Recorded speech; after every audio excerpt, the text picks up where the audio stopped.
Well, Tara Gates-Anderson joins us live from Washington, D.C. She's a branding expert for professional athletes and CEO of TGA Unified, a branding and media company. Thank you very much for joining us. Can I start by asking you why you think California has decided to break the mold and spearhead these changes? Well, it's time. Colleges and universities are benefiting from marquee players. They're making money, they're earning money from that. But also it's time to respect the athlete's journey. So, making an unprecedented move like this, is compensating athletes for the work that they're putting in, and also that is equaling out with what the universities are making. It's acknowledging their journey.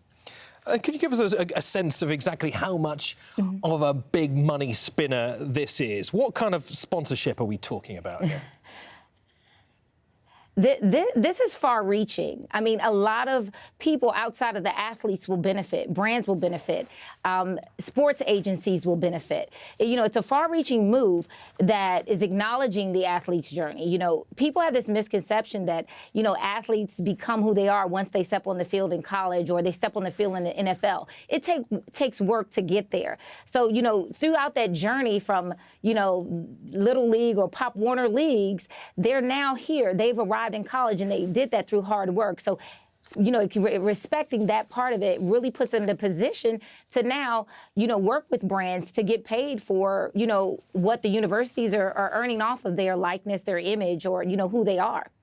Do you see any pitfalls here? And we're potentially talking about vast sums of money landing on the laps of young men and women, sports stars of the future, when they're technically meant to be studying. Could you see them as being somewhat open to exploitation, for instance? If not handled right, if they don't have a great team behind them to manage, what is going on, the types of endorsement deals that they're doing, the money that's coming in, it can be overwhelming for a young athlete who does have other things to focus on. I think putting some frameworks in place that will protect the athletes, maybe putting money in a trust or, having them invest, because, an athlete's career could end at any moment.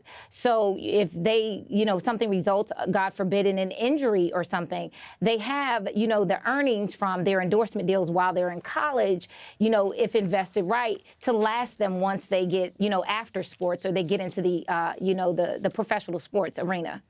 It's a very, very interesting fertile ground to keep a close eye on. Tara Gates-Anderson in Washington, D.C. Thank you very much for that.